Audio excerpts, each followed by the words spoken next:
لوگ آپس میں ایک اسلامی اخوت کے ساتھ رہیں. اگر مال ہمارے پاس ہمیں اللہ نے دیا ہے اور ہم اس کو اپنے اقربین پر، والدین پر، یتیم مسکین پر، مسافروں پر خرچ نہیں کرتے تو کیا ہوگا؟ ہمارے درمیان حسد اور رقابت پیدا ہو جائے گی.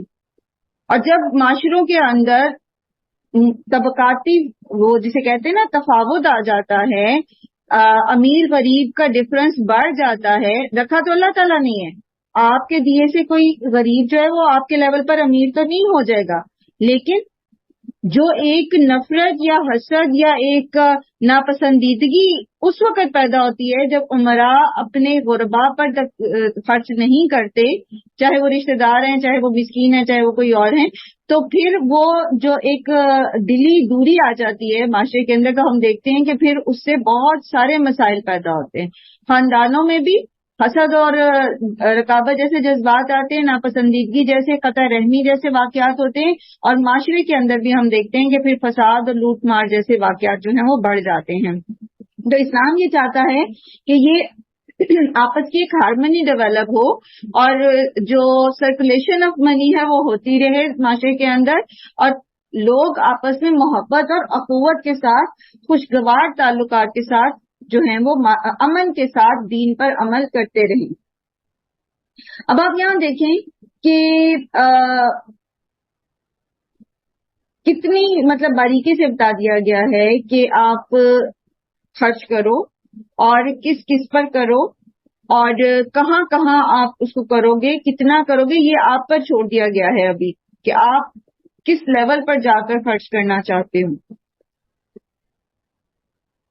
خرچ کرنا ضروری ہے، صدقہ کرنا ضروری ہے. اور یاد رکھیں کہ جیسے پہلے بھی ہم نے پڑھا نا کہ جو لوگ اللہ کے نیک بندے ہوتے ہیں ان کو وہ اس چیز کو ریئلائز کرتے ہیں کہ ان کے مال میں دوسروں کا حق ہے.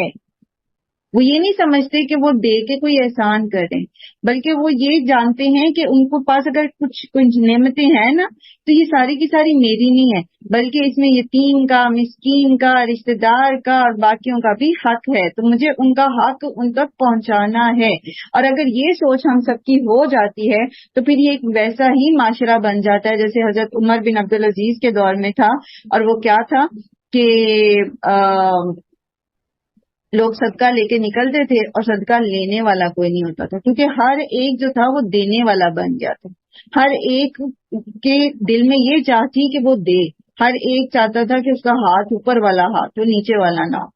اور لوگوں نے سادگی اپنا کر اور اپنی ضروریات کو مناسب حد میں لا کر تعیشات پر کمپرومائز کر کے یہ زندگی کا طریقہ جو ہے یہ سیکھا.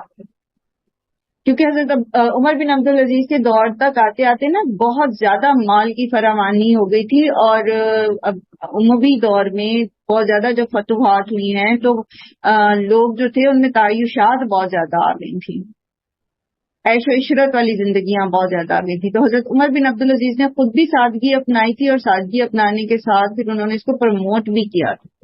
تو پھر ایسا ایک دور آیا کہ جب کوئی لوگ صدقہ لے کے نکلتے تھے اور لینے والا کوئی نہیں ہوتا تھا. اور دوسری چیز یہ کہ اللہ تعالیٰ فرمانے کل ما انفقتم من خیر، تو خیر کیا ہوتی ہے؟ آپ جو بھی خیر میں سے خرچ کریں تو خیر کیا ہے؟